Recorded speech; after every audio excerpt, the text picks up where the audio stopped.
everybody. Welcome back to another episode of Awesome Sunday Show. Connor speaking again. Bad here as usual. And as we try most of the time, we get special guests in our show.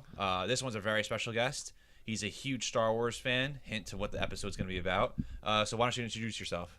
I'm Matt Hoffman, and I am a huge Star Wars fan.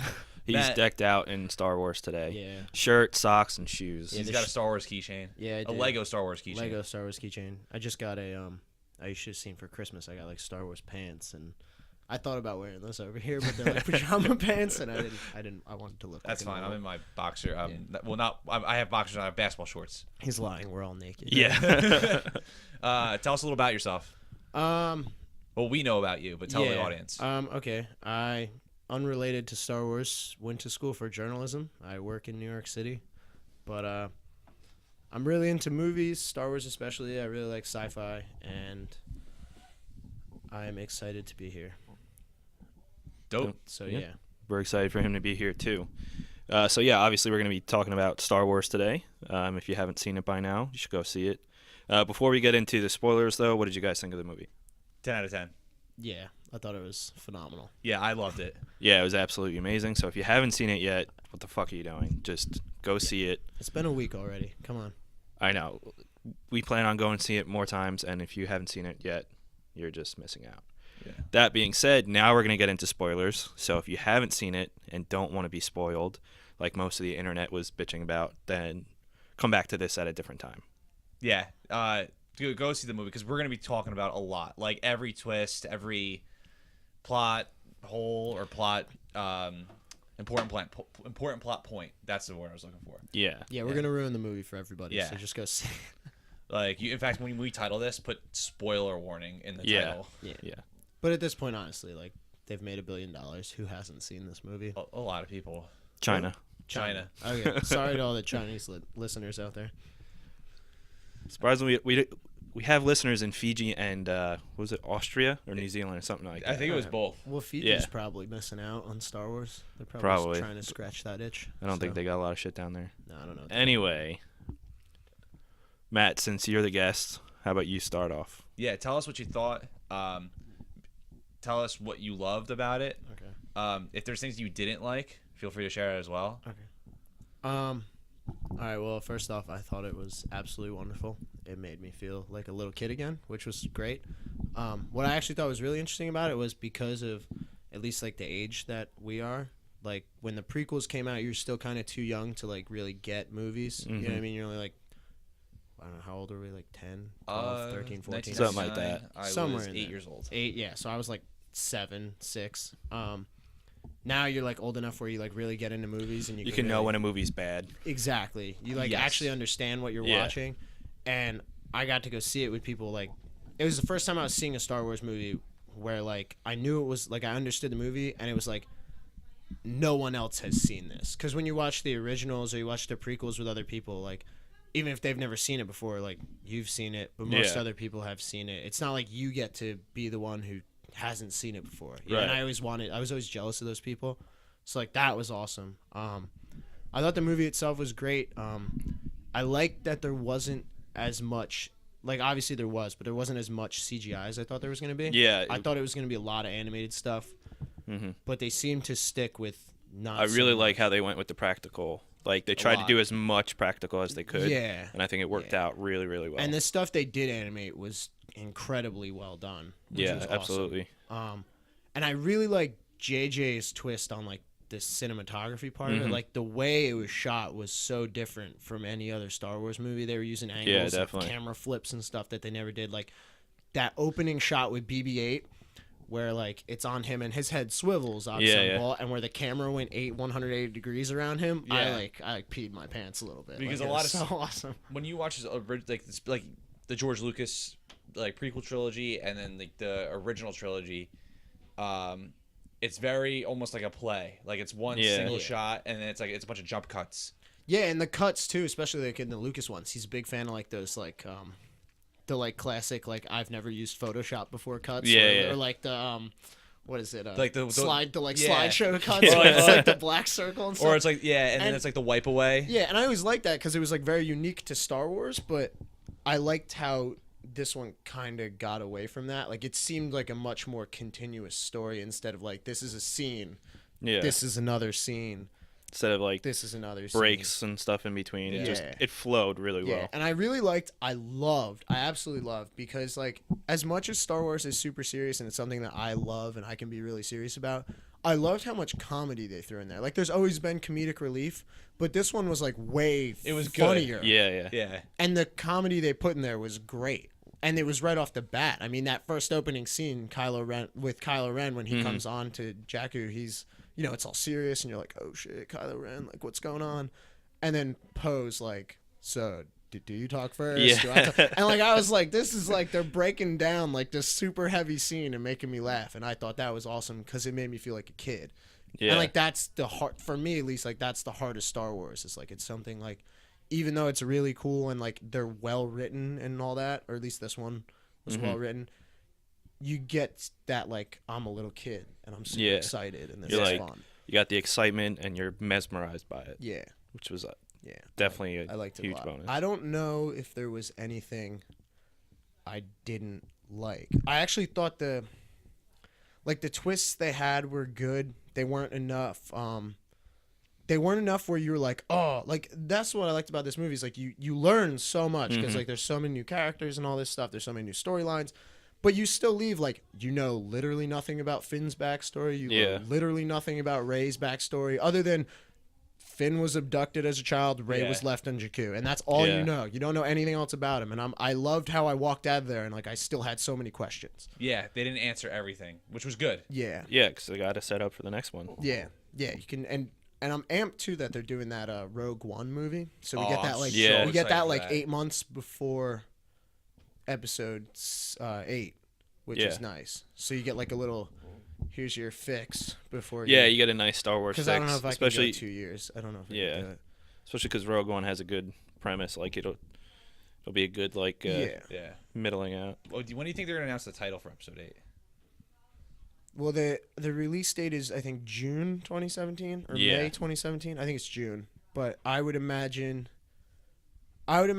probably right after Rogue One goes into theaters. It's like, oh no, it would have to be before that, because Rogue One comes out Rogue One's 8 late. or 9 months, and they're probably going to announce it, I would imagine, like a year beforehand. Right. So I would say probably like May or June of 2016. Either I can't. Oh. I just read I read an interview too. JJ is like bummed. He's not. He's real disappointed. He's like regretting like, it. He's actually pissed. So I hope they come get him. I don't know if they have anyone set for 9. Yeah, it's I don't know if they did or not. Colin Trevorrow. Yeah, but I'm sure he's gonna find a way to keep himself. He's gonna produce or something. Well, I think he co-wrote part of Episode 8. I don't know if he's like how in depth he was in it, but I mean he's gonna be a executive producer on it, so he's still gonna be hands-on. That's the thing too. I love that JJ got involved, because like, he's one of those directors who, like, you watch his movies like, and they're all good, but they're always like lacking something. Like Super 8 is great until like the last 20 minutes. Yeah. And then it's just like, okay. And like, he really needed that like one great movie to like kind of cement himself as like the sci-fi guy. I mean, like, what he did for Star Trek was awesome. The first Star Trek movie is awesome. It's great. It really is. So good. And I like the second one. I mean, I know a lot of people are against it because of the whole Khan thing. But it was the ending. I liked it. I liked it. I liked it because I was never into Star Trek to begin with. But like him joining into franchise like that, like when he did Mission Impossible. Yeah, I liked the one he did. It was a little cheesy, but I liked the one he did. Like, like he joins in at a franchise or he reinvigorates it, and he does a great job. Like, he does. And I think this was definitely, out of all the like franchises he's, for lack of better phrasing, inserted himself into, he did the best job with this. But I think that's because he understood like what he had to do, how many people are gonna watch. Yeah, like how many people need this movie, because it's not even like, okay, not only do you have to appeal to the, 70s and 80s generation who grew up on it, you got to appeal to the 90s and 2000s generation that grew up on it, and now you have a whole new generation you need to get hooked. Yeah, exactly. So you got like, this is the first time you got like, you potentially could have a grandparent, parent, and child all like as equally excited for this movie. And I thought he bring a bunch of generations together. Totally hit a home run. Yeah, he definitely nailed it. I mean, I can't imagine the amount of pressure he was under. If I was him, I'd probably have panic attacks every 10 minutes. Not just from, I'm sure Disney put a lot of pressure on him. They spent over $4 billion to get the franchise, and then, just the way Star Wars fans are like probably the most rabid fan base. Yeah, I would think. That's the thing. And I think the most nitpicky. Yeah, I think Trekkies are super into Star Trek, but I think they're like way more. No offense to any Star Trek fans, but I think they're way more like apologists than anything. Like they're way they will give leeway to a Star Trek movie. Where I think how many Star Trek fans do you hear like eating apart a Star Trek movie? Like they'll say, "Oh, it's my least favorite one," but they won't really say anything bad about it. Yeah, they won't. A like, real rip Star into Wars it. fan will tell you like how much they hate the prequels and like how horrible. Yeah, exactly. And like that's what I like about it is that you can be so critical, and it's not. It's like okay. There are real Star Wars fans that do like the prequels, though. Oh yeah, absolutely. I mean, look, don't get me wrong. I'll take a bad Star Wars movie over no Star Wars movie. Yeah. But I think when you compare, I think it's okay. Like I don't like the whole taboo. Like, oh, don't say it's bad. Like you're not. Like it's fine to not like it. It's like that's okay. There's people who don't like Episode 7. Yeah, absolutely. There's probably people out there who don't like it, and I think people are crazy. I've been seeing people say it's worse than, as bad as, or worse than Phantom Menace, and you're entitled to your opinion, but there's no way that's no joke. You're really in a vocal minority. When I walked out of the theater, I turned to our good pal Nick Snyder, and I almost said. I had to like stop myself because it was way too early. Obviously, shout out Snyder. I was still shout out Snyder wherever he is. He's supposed to be here. He was, bitch. but I was still riding the hype because I literally just left the theater, and I almost said it was better than Episode 5. Like I got so close, and I was like, wait, I gotta see it a couple times and like let myself digest. But I truthfully think this was probably. It's in my number 2 slot behind Empire, but just because Empire is like I think top 10 greatest movie ever made. I think it's like my number 8 best movie. Yeah, it is a really good one. It's still too soon for me to at least pick where this fits. Yeah, I have an idea, but I don't know. What twist did you? Before I ask you this question, I like how they handled the twists. They kind of just made it as a progression of story. They didn't build up to it. And then, that was nice. Like this is the twist, like an M. Night Shyamalan thing. Yeah, it wasn't like they kind of just like this is it. Go for it. It wasn't. It was like a drive. I like that it was like a driving force for the story. It wasn't like okay, everyone's waiting for the twist. Because going into it, I was like, I don't even know if it's Star Wars. There's gonna be a twist. But I wasn't sure what the twist was gonna be, and like when the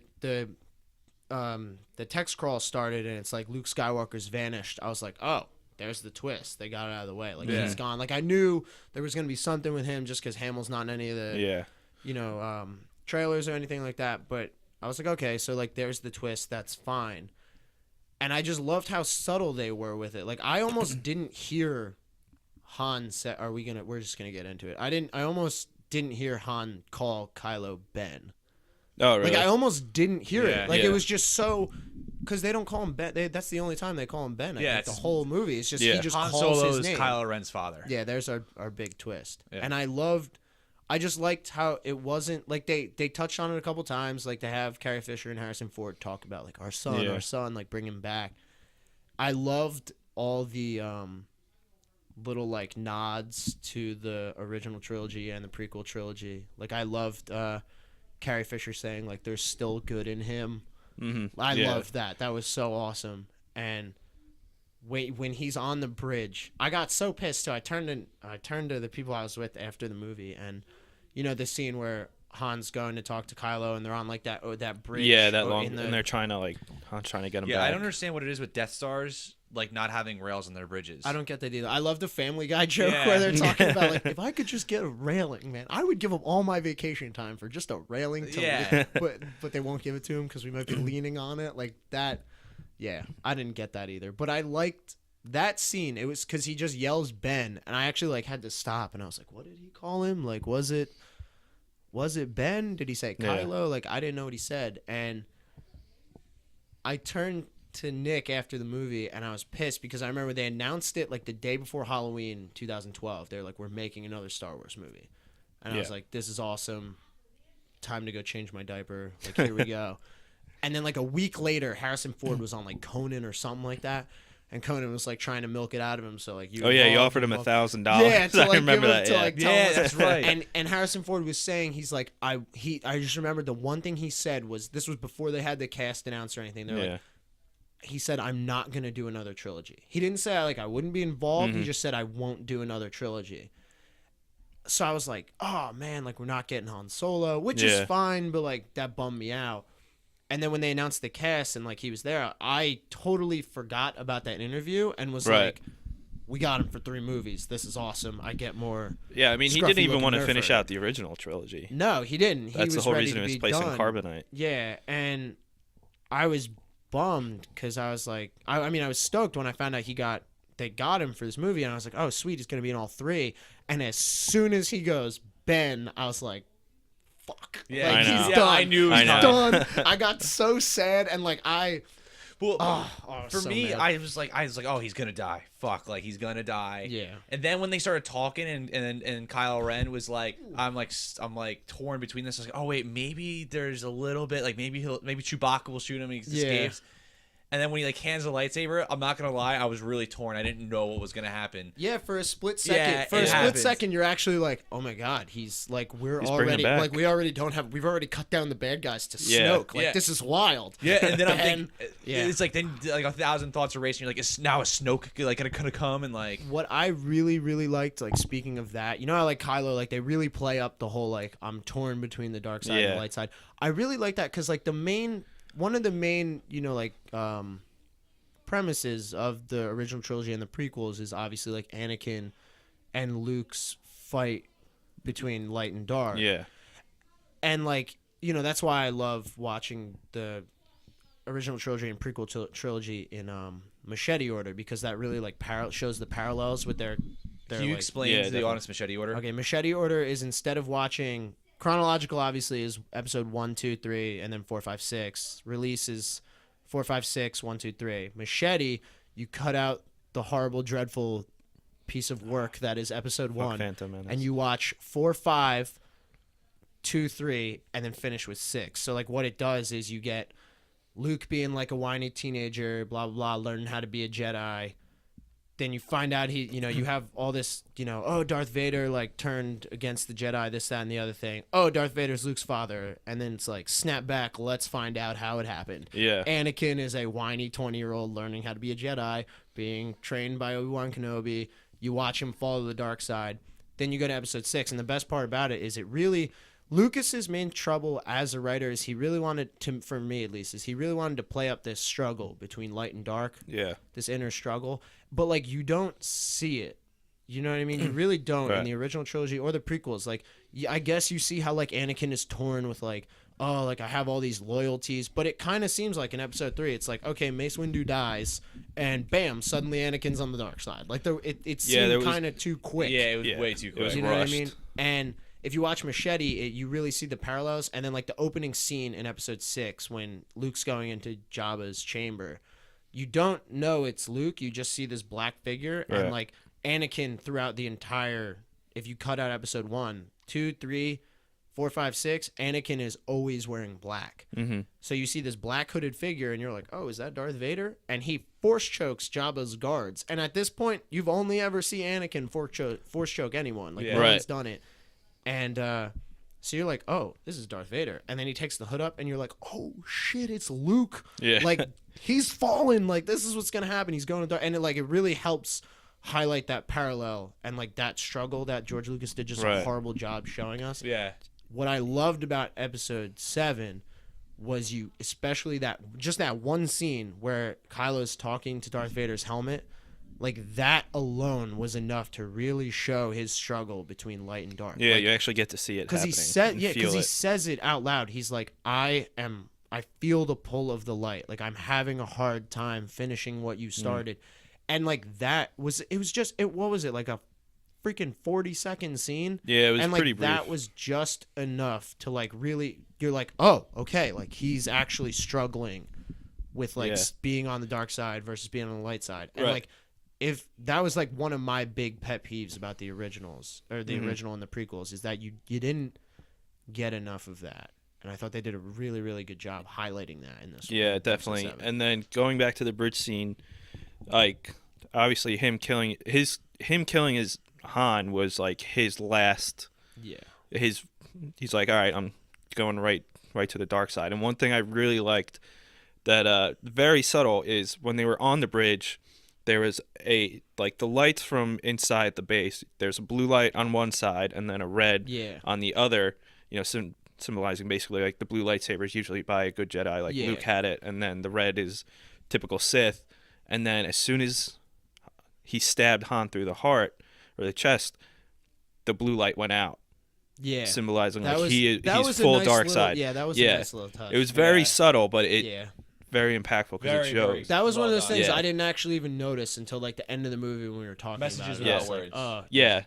Exactly. That was a good job. Was a really good symbol, and because his struggle from the light, like he even tells Snoke, and Snoke's like, well, through your training, you're just gonna leave it all completely behind. Yeah, and I thought that was something like that. It's just like it's so easy to add that in, like to just reinforce. Okay, like there is a like to be on the dark side, like or to be on the light, like you have to fully embrace those. And I really like it too because it actually shows a little bit more, because you know how like that whole balance of the Force idea it's super ambiguous. It's never really explained fully. So it's like, okay, is the balance of the Force when the Force is entirely good, or shouldn't balancing imply that there should be good and bad?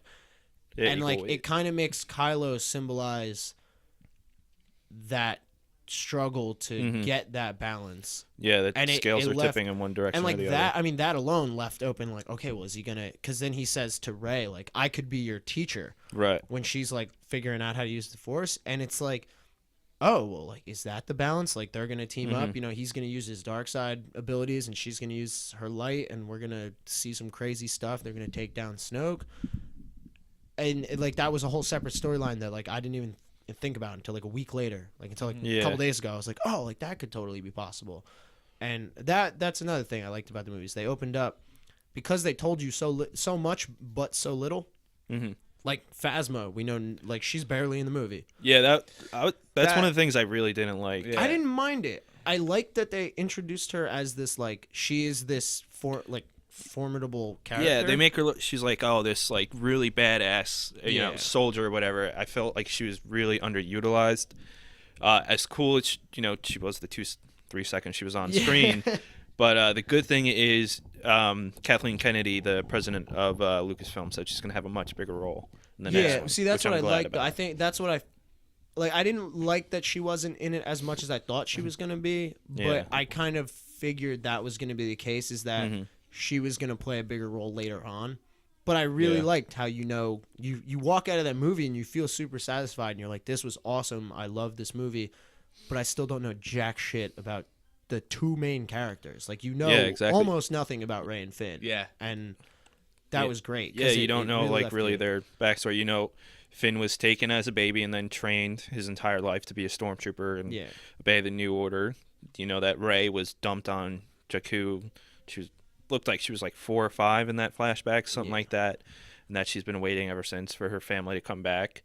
And then you don't know what made Kylo go to the dark side. No. You hear Han and Leia say, like, they didn't do a good enough job, like, taking away Snoke's influence and, like, his obsession with Vader. And that's another thing. Not that was part of their fault, but, like, you still don't see how Snoke first got to him and how he first started manipulating him. That's what I was gonna say. Is like they quote on I think the event where he kills all the what was the small bit of New Order Jedi. It's like the Jedi Massacre. That's what it's called.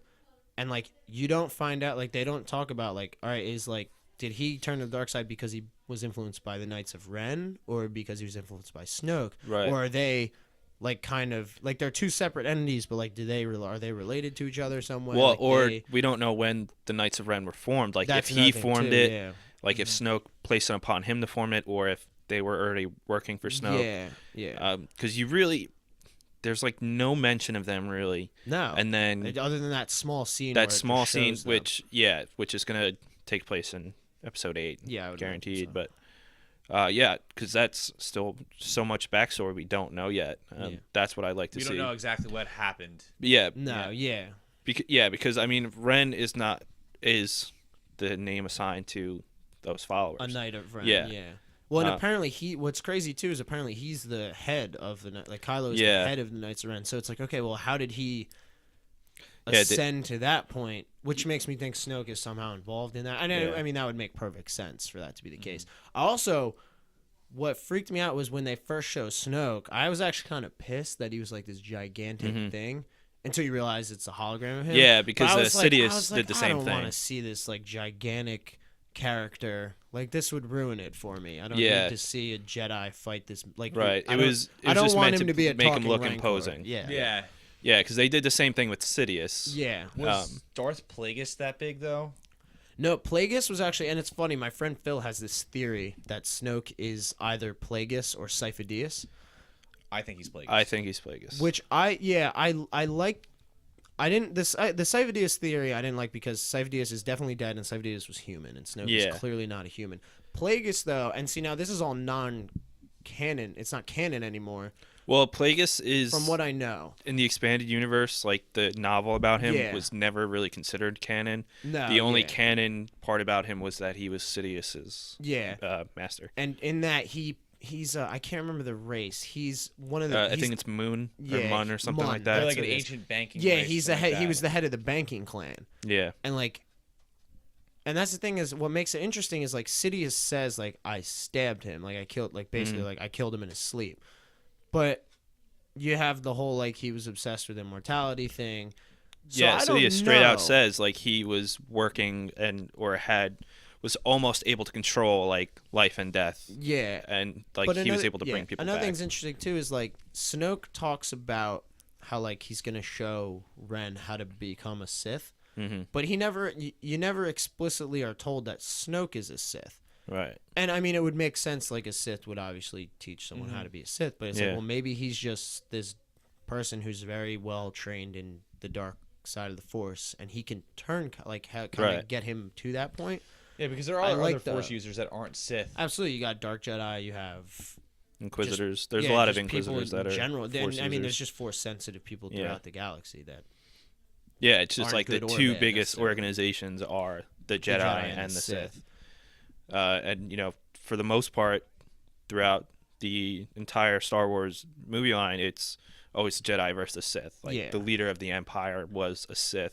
Yeah. So, I mean, it's not like you said. It's not confirmed that Snoke is a Sith. Yeah. But in the original or the past two trilogies, it was led by a Sith. Yeah, and it's definitely believable to think that he could be. Yeah. That would make a lot of sense, and it would work well with a lot of different. I like that. I liked how many openings there are. There's so many windows that we could go through to these next couple movies. Yeah. And I just, oh man. Yeah, there's a lot that's unanswered, but I think it was intentional because there's going to be 2 more movies. Absolutely. And it's funny because I know they're doing it. It's basically like to milk money. Yeah. Which I don't blame them for at all. I will spend so much money on Star Wars stuff. But I don't mind that they left that many questions because it builds up the. I mean, I was already excited for Episode 8 regardless, but now with all these questions, I'm like, I need this answered. I need this answered. I'm curious, who was your guys' favorite new character? Oh, dude. Poe Dameron, man. I think Poe is pretty great. Pretty awesome. Poe's pretty awesome, dude. I've always that's my favorite thing about Star Wars has always been about the dogfights. Poe's pretty awesome. Even though like as much as I love the Jedi battles and the philosophy of the Force and the struggle between the light and the dark side, and like that is the reason why I like Star Wars. But like I feel like I'm on the best ride ever when I'm watching the dogfights. Yeah. So like, Poe. But Poe is such a great character because. Awesome. It's always every time you follow it's always a Jedi leading the dogfight. This is the first time you actually have like a pilot. It's it's just an incredibly talented pilot. He's the Han of this new trilogy. Absolutely. That was another thing that kind of made me lean towards like Han's probably going to be the one because you knew. I don't know if you guys. I knew going in like they're going to kill somebody main. Yeah. Like some main character is going. And it doesn't surprise me that it was Han because Harrison has been open about he's ready. Yeah, he was ready to be done, which is fine.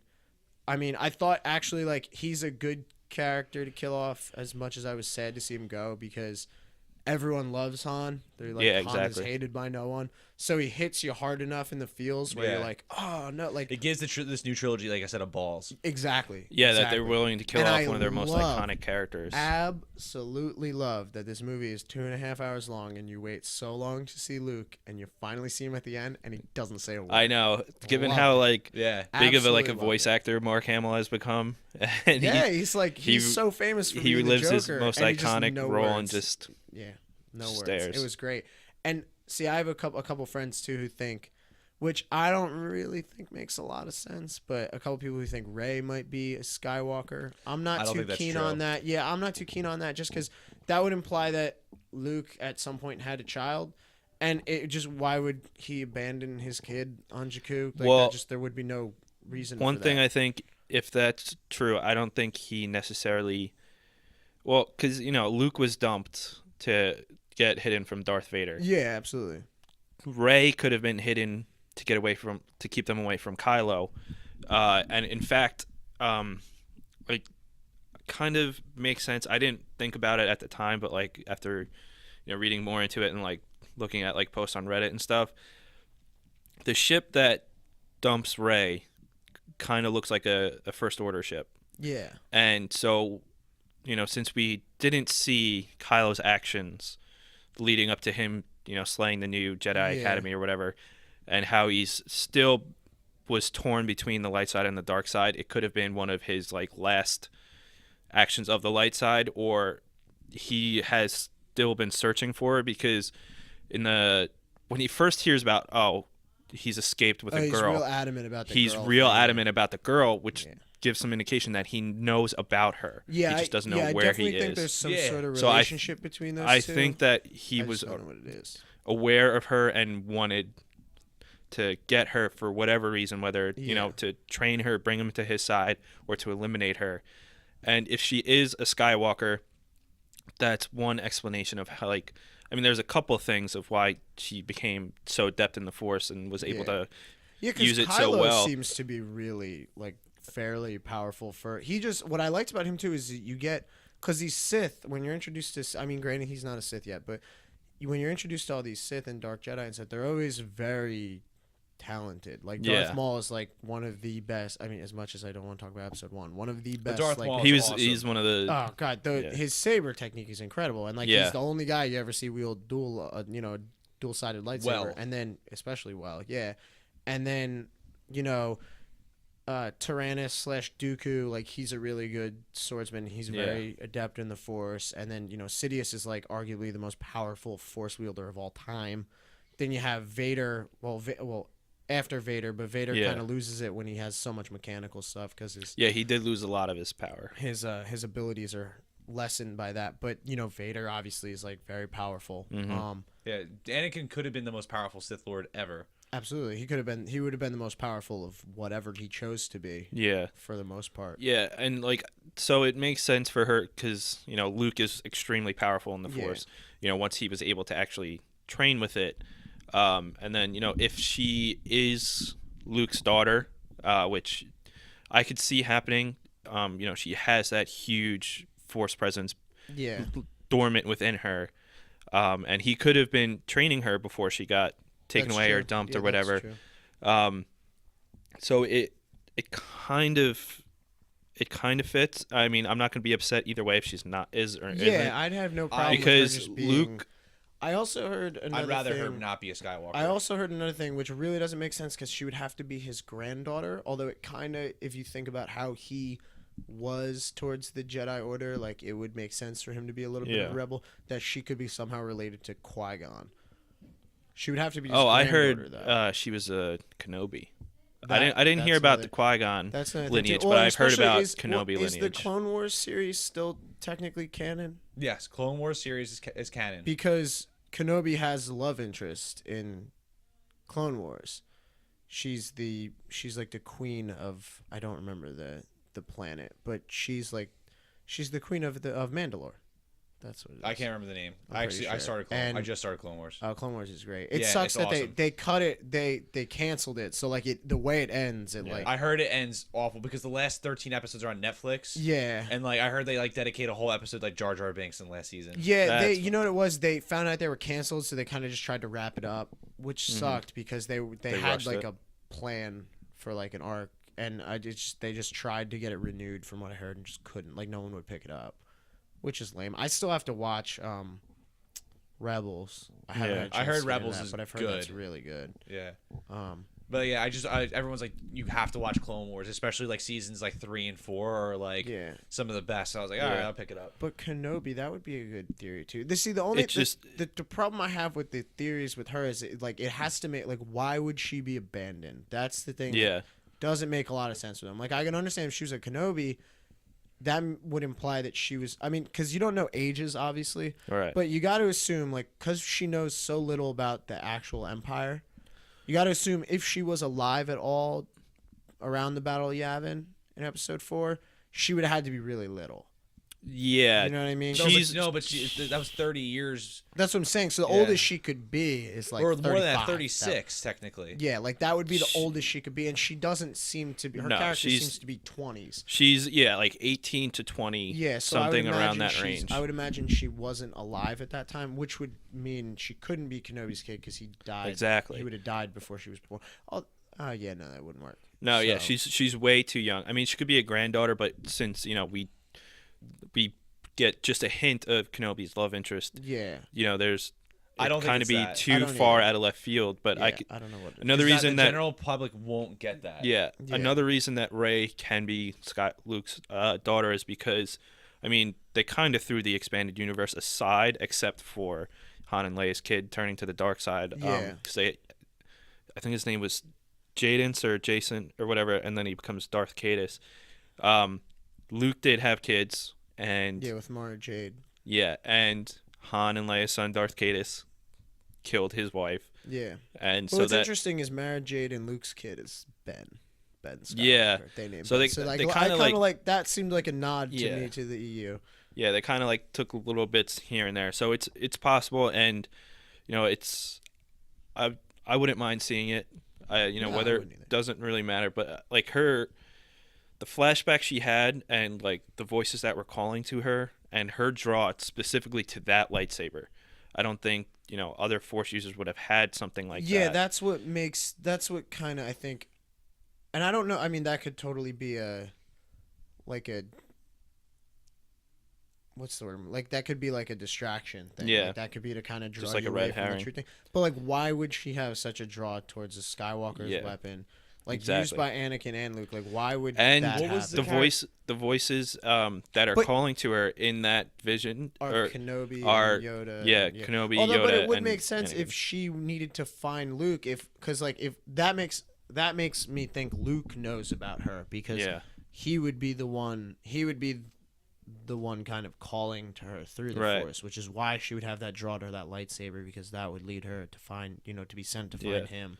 That and she does see him in that vision. She does. So there's an obvious, she sees him with his hand on huge connection to it, and she sees Kylo staring down Luke with the Knights of Ren and whatever, and the look on his face at the end. Obviously, he's shocked that somebody found him. Yeah, clearly. But there seems to be something more in that look. He looks there's like really he something I'm a lot gonna more. Tell you something that's gonna blow your mind, and end of the movie. It's more than just oh shit, you found me.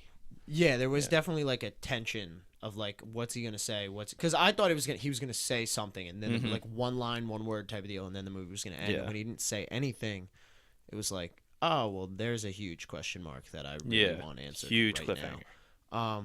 But what I was gonna say, what I like about Kylo's character is that, like I was saying, all these Sith we see in the other movies are super powerful, and their skills are, other than Anakin, when he's a kid. Yeah.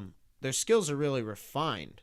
You know what I mean? They're good at what they do. Yeah, you can tell. And you can tell he's an amateur. You know what I mean? He's still not that powerful. His lightsaber obviously is all Jedi and Sith construct their own lightsabers, and his is clearly not refined. No, because there's a theory that he turned on Luke in the Jedi Academy before he got to that point. Yeah, that's like his lightsaber technique is not that great, really. No, that's why like Finn was able to go up against him briefly, but his lightsaber technique is clearly not that well. So a theory is that like while training the new Jedi, that Luke didn't give him real lightsabers. Yeah. So then Kylo was forced to create his own. And another theory with that is he somehow found Vader's lightsaber and took the cracked crystal from it. That one's a little more out there. Yeah, but it is possible. Yeah, it absolutely is possible. But you could tell like his fighting style is a lot like Anakin in the prequels, because it's kind of sloppy at first, and all over the place. The technique, he's kind of like trying to fit in a couple, but he's going more for the overpowering than anything else. Yeah, he's and leaving himself very open. Which is in not the Clone Wars CGI series, but the original Clone Wars series, the micro series by the guy who did Dexter's Lab. That's how pretty much Anakin defeats Ventress. Yeah. Just literally just like hacking away. Yeah. What I like that's kind of interesting is like Darth Vader in the original trilogy is very like his swings and stuff are very powerful, very fast. It's almost like it's slow, but there's a lot of gaps between like when he strikes, but each strike is like, I'm gonna put you down with this. Yeah, and it leaves but him Anakin very open. prior to that is very flashy. Like there's a lot of twirling and stuff, and if you watch Kylo, he seems to be like kind of in like an in-between. Like you can tell he's trying to do both. Yeah, you can tell like he's really trying to like channel his anger, obviously. Yeah. But he almost wants like, you know, like if you watch like in between, like anytime there's non-contact between, you know, like when he's fighting Rey at the end, when there's like non-contact between their lightsabers, he's constantly like twirling his. Yeah. And it's like, okay, like he wants to get a little flashy, but clearly he's not. Like you can tell, like he's not. He's trying confident. to put a couple different techniques. Yeah, I like how confident he is with the Force. Like when he stops that blaster shot and it just hangs there, and like he's confident enough with the Force where like he doesn't even have to be totally focused on what he's doing. He's a much better Force user than he is a lightsaber fighter. Yeah, absolutely. But I like that because it shows that it like reinforces that he's both powerful and still learning. Yeah, and I like. That's just one thing I thought, like the writing for this, because they got the guy who did Episode 5, and then JJ, who's a great writer as far as twists and like sci-fi goes. Definitely, he's very good. JJ's very good with his characters. Yeah, there's a lot. They did a really good job with the writing. I thought it was well done. I thought there was a lot of reinforcing things, like okay, we're really showing you like this is what you're supposed to think of this character, but at the same time, we don't want to tell you too much right away. Right. And you could really tell that Kylo was losing confidence in himself. Yeah, like throughout absolutely. the fight, like even when he was. You know, right before he tried force grabbing the lightsaber, too, he was shot by Chewbacca. Well, that's the thing. I think, obviously he was in a lot of pain because bowcaster's a fucking badass weapon and super powerful, but he was losing confidence in himself, and that aside from him being in pain, that's why he was hitting his wound, was to like get himself pumped up. Get himself, get your adrenaline to like going, try and get his adrenaline going, to try and get himself more angry.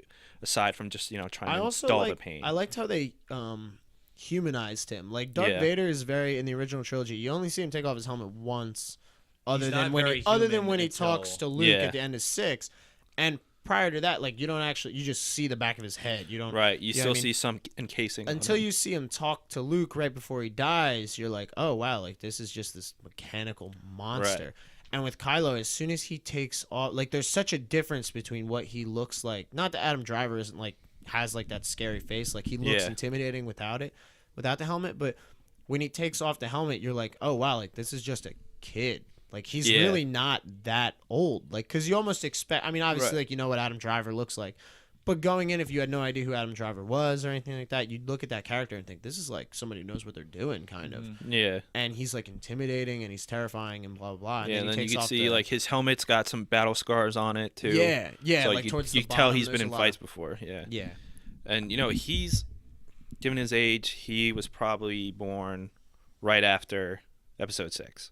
Yeah, my guess would be so. Like he's he was still like celebration growing up in the downfall of it. That was probably where the I also liked how I liked the relationship they had between Han and Leia. I liked that it was kind of like a strained thing, like how Han, because it made Han is always like he's like a smartass, and you know what I mean in the original trilogy, you're like watching him like fall in love with Princess Leia, and he's he's trying to kind of be like less of a dick, And then in this one, like, he blames himself for Kylo turning. And like, that makes him leave. And you're like, oh, wow, like, this. Once you find out, like, that's why he went. Because I was shocked. I was expecting them. Because all the trailers you see, like, General Leia hugging Han. Yeah, because she's not royalty anymore, technically. Yeah. And you're like, oh, all right, like, they're together. They're a couple. Yeah, when I first saw that scene, I thought like he was getting prepared to leave for something. Exactly. Yeah. And then the movie comes around, and you're like, oh, they're not even together. Like, what happened? Like, did they not have? That's why what I liked about that was that made me not think. I wasn't even thinking about that Ben Solo twist until they mentioned their son. Right. And I liked that it made Han kind of like more of an adult. Like, he was still his same old smartass self, but he like it made him a deeper character than he was, and I liked that a lot. Leia, I thought they could have done a lot more with. I thought she was good. Mm-hmm. I just thought like she just didn't have enough screen time. She's going to have a lot more. I feel like probably, especially now that Han's gone. Yeah. I have a feeling one of the big conflict. There's going to be some sort of interaction between her and Kylo, and I think that's going to really. It's going to have to come to that. It's going to really be like a big climactic moment. Like, he's going to be like, oh shit, like, it's my mom. Like, because all right, you can kill your dad, but like, can you kill your mom? Really? Can you kill your mom? Yeah. Because that's what I mean, and especially it kind of draws parallels to Vader. Because what was his, before Padme, his one soft spot is Shimmy. Yeah. And when he watches her die, that's kind of like the thing that like cements him on heading down the path toward the dark side. Right. And like, Kylo would have to kill his own mom basically for that to happen. And I don't know if because he's still like, you can tell he's still not completely dark. And it's like, all right, well, that's obviously going to be a struggle. I don't know. There's a lot of. I'm really excited for the next movie. Definitely. And I couldn't sit still during this one. It was great. Like, I was constantly fidgeting. Smiling the whole time. Constantly fidgeting. This is the only movie too I've ever gone to the movie theaters where people clapped all the time, like the whole movie. That's what and I wasn't pissed about it though. Yeah, this is like the first time I haven't been pissed about it. I was totally okay with it. Yeah, it was totally fine. It was okay. People were clapping at appropriate times. Yeah, they did a good job. I was gonna say people did a really good job, like not clapping when people were talking. Like when we saw it, like they would start clapping. And then like once like the scene started getting on, they would stop. Yeah. And then nice. When Han and Chewie showed up, like they started clapping, and then once they started speaking, they just shut up. Yeah. Stopped right off. I loved. What was your guys' favorite line? My favorite line in the whole movie, or I mean, do you want to go first or? No, go ahead. All right, because I got to think of it. My favorite line in the whole movie was, when Finn gets Poe out of the cell. Yeah. And he goes, like, why are you doing this? And he's like, because it's the right thing to do. And Poe just looks at him and goes, you need a pilot. Yeah, Finn, I thought Finn was actually the funniest character. Like, he was. When Han's nodding at him, he's like, why are you doing this? Why are you doing this? What do you mean? Like, my favorite line was with him and Han when he's like, well, why don't we just use, that's not how the Force works. I think that was probably my favorite line. That line was so good. And then when he's like, yeah, I don't know if you know this, but like I'm a big like guy in the Resistance, I'm like one of the top dogs, so I got like a big target on my back, so we got to be real careful. And then when he finds out that Rey wants to go back to Jakku, he goes, why, you got a boyfriend? Back no, there? Is that where you want to go back? You got a boyfriend? Got a cute boyfriend? I was dying. Finn had some really Finn, I thought Finn was by far like he seemed like, not to insult him because he's a much better character, but he seemed almost like the successful version of Jar Jar. Like, he is the comedic, he's the main character who's comedic relief. Right. But he's not like the smart ass. Like, he's just funny. Do you think he's gonna be a Force user? No. I want him to be. I think he's gonna get. I mean, he might be. That's the thing is like that's what's interesting is like you always wonder like, oh, can like anyone be trained as a Jedi? But like not everyone is Force sensitive, and like you have to be. I like the way that the trailers made it seem that he was gonna be the new Jedi, and then they show like he finds out he's not. I think that was like a nice about that twist. First Order trooper he fights with the. That was badass. That was awesome. That guy was badass. That might be my favorite new character. Is that guy with that whatever you want to call traitor? That weapon. Like, I don't know what whip mace electrified thing. It reminded me of like what the weapons that General Grievous's guards use in Episode 3. Oh, the Magna Guards. Yeah, the plasma. I don't know what I think they're called like plasma staffs. I don't remember what they're called. Because like they can go toe to toe with a lightsaber. Yeah. Yeah, no, that was really cool. That was someone made that a gift for Christmas. It was like candy canes. Yeah, I like that one a which lot. Killed me. That cracked me up. Yeah, I liked that a lot. That was really cool. I liked how they like humanized the. I love the humanization. I liked how they humanized like the stormtroopers too. Like they humanized BB-8, and he's not a human. Yeah, they did like, a really. They did a really gave good him job a personality. Like they did really like that little lighter flip. Yeah. That was amazing. Oh, for the thumbs up, that killed me too. Yeah, I loved how funny it was. It was almost like there was a lot. Like there's always humor in Star Wars. Like they always try to make it like stupid little things that'll make you laugh because they're supposed to be fun movies when it comes down to it. But like this one felt more like a thrill ride, and like I felt like I was on a roller coaster. Like I was constantly smiling, and like this is funny, and like this is exciting, and like this is something I want to do over and over and over again. Where like I almost never really got that with the other ones. Like my favorite is Empire, and that one's it's much more like of a serious movie than anything because you're learning the most about it. And this one was cool because you got to learn things and also like have a really good time. See, there was a nice balance of like, oh shit, oh that's great. Like cracking up jokes at like an appropriate time that wasn't forced. Right. Yeah, no, it seemed very natural. No, I agree. You got a line. I already said it. We were both with the that's not how the Force works. Yeah. Okay, all right, that's what it was. All right, I didn't know that was. Yeah, that and the boyfriend line. The boyfriend line was good. I just thought you were mentioning lines you did like. All right, that one was really good. Now that I think about it, the whole boyfriend thing. Just it was so funny. Because also too because he's probably like never really been like hanging out with a girl before because he's probably never experienced. His only experience with a girl is Captain Phasma. Yeah. Who's like not it's who can like kick his ass, and then like the Daisy Ridley who's like very good looking. Daisy Ridley's gorgeous. Oh if my she's gosh. listening, Daisy, come on our show. She's gorgeous and she's a badass. Like that's like think about it. You probably never see Captain Phasma without her helmet. Probably her because like the stormtroopers, unless they're instructed to, they're not allowed to. Yeah, I like how which Finn he got yelled straight at. out says it. Yeah. Or I'm sorry, FN 2187, whatever his number is. And then then you got FM 2187. It's 21 something. 2187. Is it? Oh, it is 2187. And then you get like you see some of the like the people working under General Hux. Sure, there's a few men, but that's probably nothing for a stormtrooper. Like that's probably his first like, oh god. Like he didn't kill anybody either. Like in that opening scene when they're like shooting down. No, he doesn't shoot. I don't even think he fires his weapon. No, he didn't because Captain Phasma said to turn it in for inspection. Yeah. To see if there was an error with it or if he actually fired, they're going to count his ammo count. Yeah. Yeah, I thought oh man, just everything they did. I loved the new look of like the stormtroopers and I liked them a lot. They were really sleek. The like blacked out TIE fighters were absolutely incredible. I was waiting for a like how they find the Falcon. I was like, all right, that's tight. Like they found that just like sitting on a junkyard. I was kind of like hoping they were gonna find like Vader's TIE fighter. Like that was gonna be like a revamped thing somewhere. Like I thought Kylo was gonna fly it.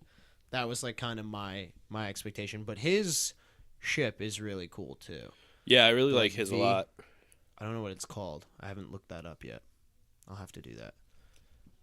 I did. I was very excited about this movie.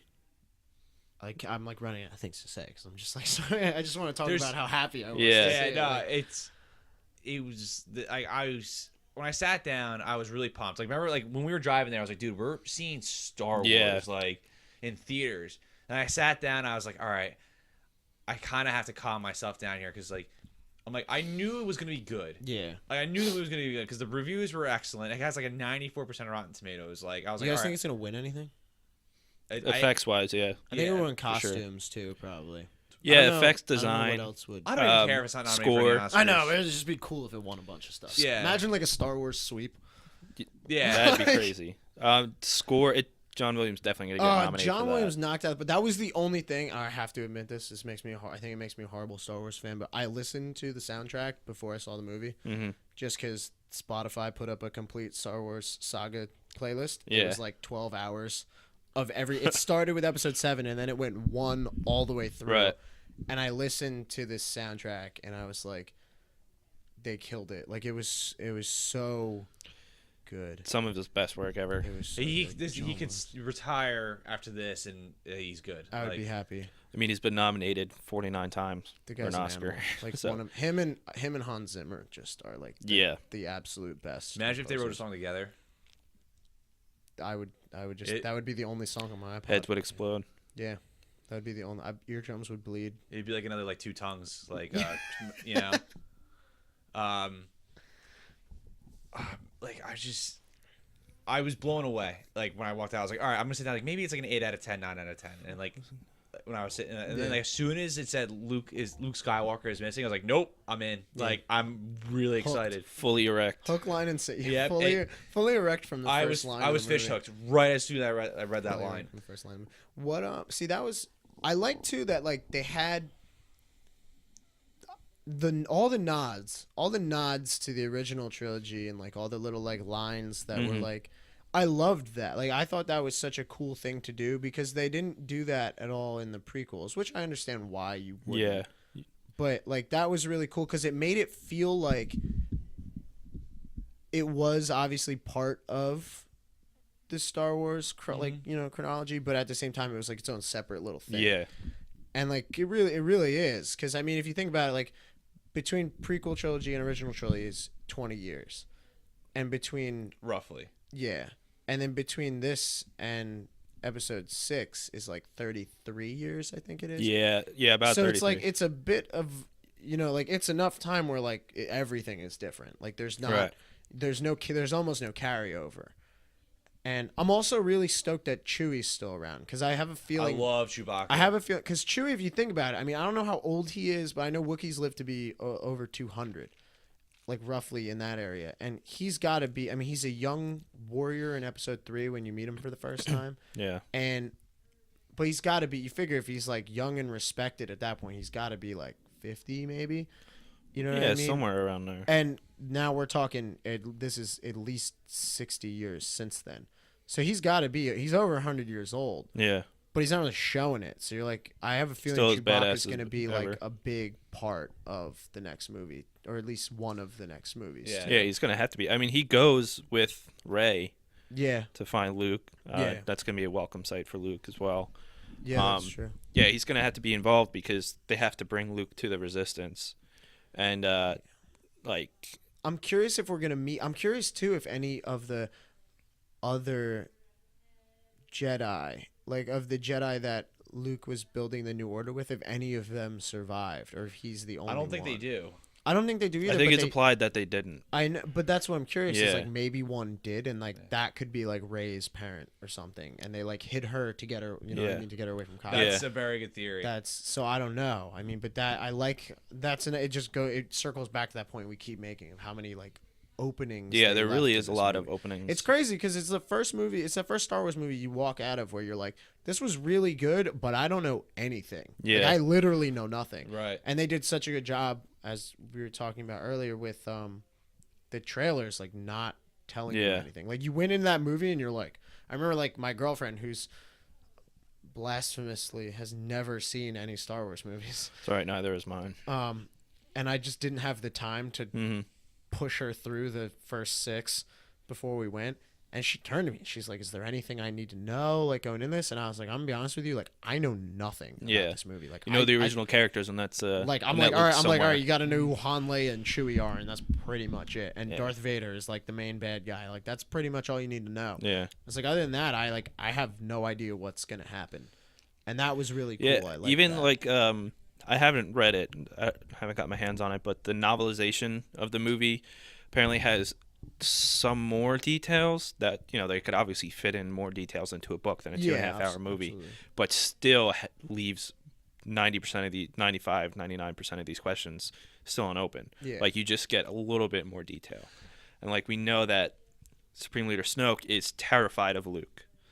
It flat out says it in the novelization. I saw somebody post that line. Like, he's terrified of Luke. He fears that Luke is the only one to take him down. Well, what's cool is Luke. Luke is going to be so powerful. That's the thing that's cool. Is like in episode 6, you're like, that's when he truthfully like completes his Jedi training and becomes an actual like Jedi master. So like he's had 30 years to refine and become even more and, powerful. Like, really get, like and like what that's Anakin what's should have crazy. been. Exactly. Yeah. He's like he's like what we should have gotten to see from Anakin, and like I like because he was barely in episode 7. We don't know, like we didn't get to see what he's able to do. Right. I'm really excited to see like him in his glory. Like whenever. Please, I hope they do. Whenever there's some sort of lightsaber battle or force fight with him, like that is going to be the semen busting shot of the year. For me. Yeah. He's cry. At the end of 6, he's the most powerful Force user. I mean, around. Not that there's many left, but you can tell how powerful he becomes. That Sidious wants him more than he wants Vader. Yeah. Granted, Vader's broken, but Vader's still really powerful, and that he's saying it in front of Vader. He goes, "I want you to be my apprentice." Like, fuck Vader. Yeah. Fuck you. I want you because and if you think about it, Luke fit the prophecy of the Chosen One way more than Anakin ever did. Yeah. And now he's got to be so powerful, and that Snoke is, if Snoke is truly Darth Plagueis and he's fearing Luke, that's a huge deal. Yeah, because he was supposed to be this super powerful. The Star Killer destroying part of, the New Republic's fleets and like one of their main locations, supposed to try and, hopefully hit Luke if they could find him if he was on there, and to like scare him either away or out into hiding or something. But Luke is going to be another huge part, obviously. Absolutely. I'm really excited to see him, like what he's capable of, because he was capable of so much in the original trilogy. Yeah, and he was kind of really just getting started. Yeah, you really didn't get to see him do much. Like, and I loved how, like in the prequels, there's so much like flashy lightsaber fighting. In episode 6, like once you rewatch that, like there's actually Luke gets kind of flashy a little bit in episode 6, and like I'm almost excited to see like that aspect of it too. Like because I love the lightsaber duels in the prequels. Yeah, they're fucking that's awesome. Like one of the most entertaining parts of those movies is how much. I mean, that fight between Anakin and Obi-Wan is like one of the it's fantastic, greatest pieces of like fighting in any movie.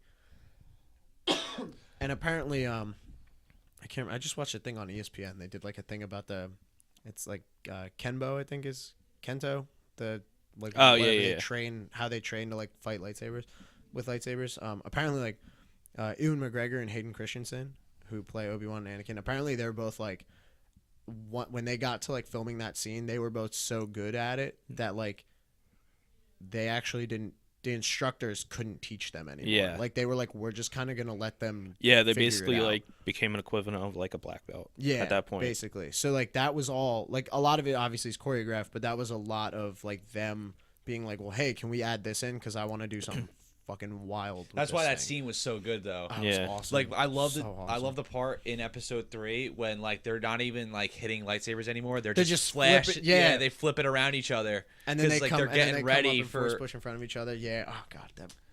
Episode 3 was really like a step in the right direction. Yeah, I see. Out of the prequels, I think episode 3 is probably the strongest. Because it is a good movie. Easily. I just wish they had done more with Anakin's fall, because it just seems so. And I get that like it's really supposed to be drawn out over those 2 movies, but yeah, it almost seemed like they were like, oh shit. But it wasn't done well through those 2 movies. That's what I'm saying. They're like, it almost seems they were like, oh shit, we're 2 hours into this movie, like we need him to be on the dark side already. Yeah. And it was like I wanted to see more of that.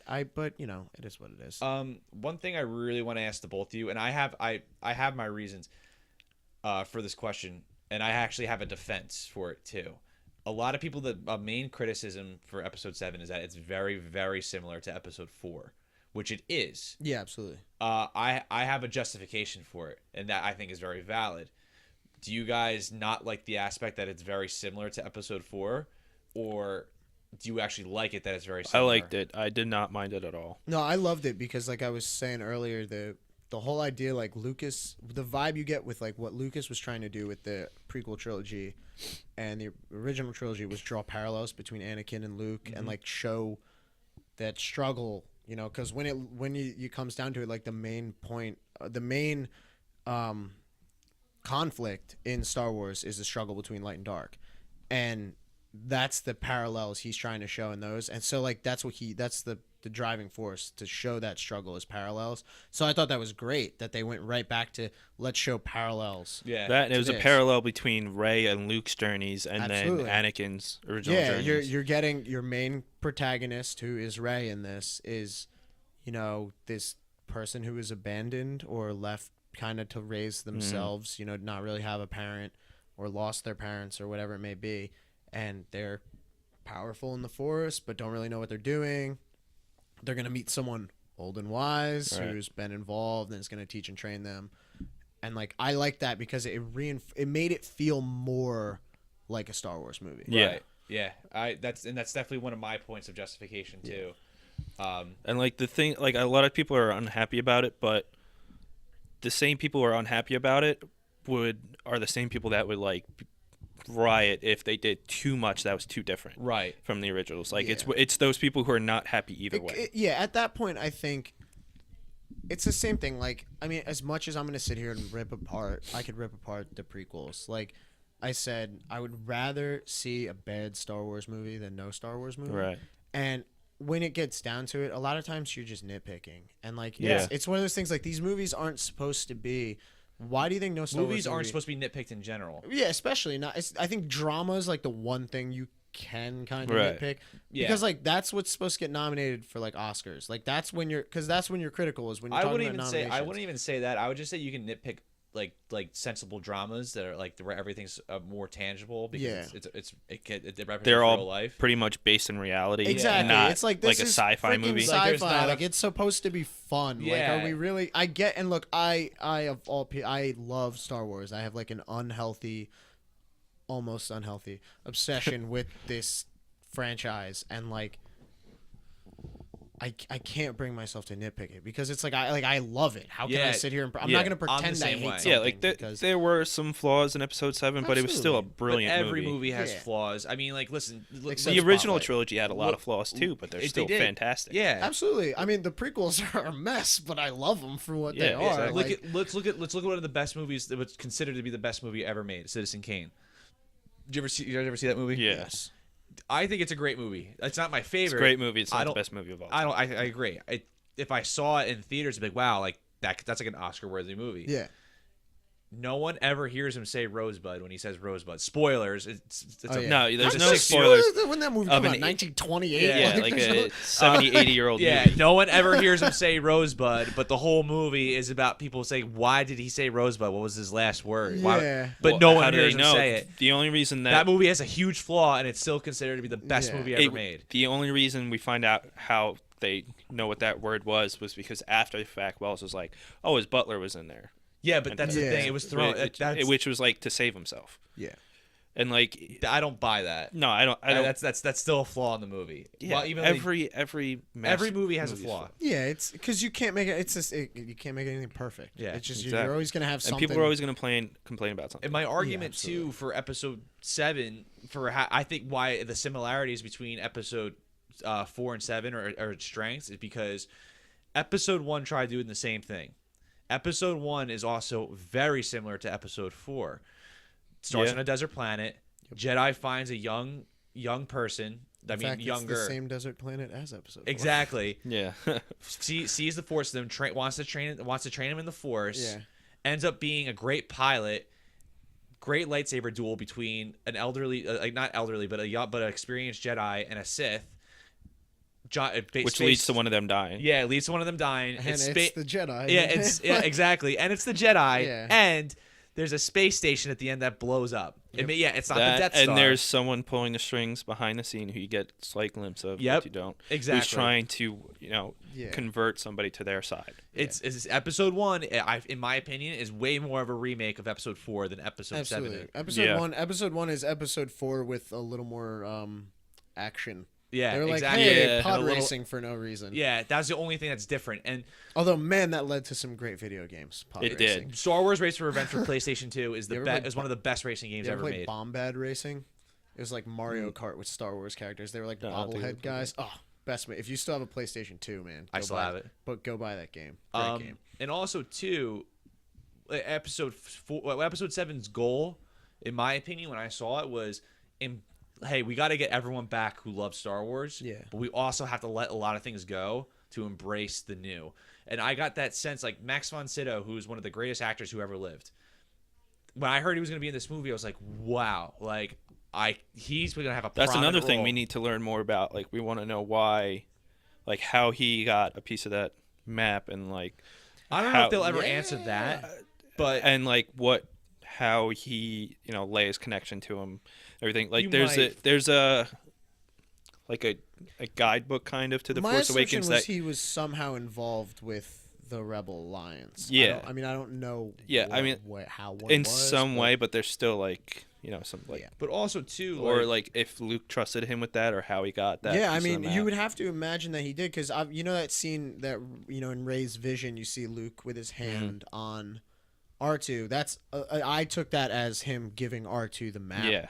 So like I would assume that if Luke gave R2 the map, Luke also gave him that piece of map. Oh yeah, so they might explain that, but he's also dead. Like, yeah, that's true too. But then when he died, I was like, because Max von Sydow is someone you just don't give like a 5-minute role to. Right. When he died, he wouldn't just accept one either. Did. Yeah, he probably to me it was a symbolization of embracing, like, all right, like this is a movie for every Star Wars Generations fan, but it's out with the old and in with the new. And I feel like episode 8 and 9 are going to be very different.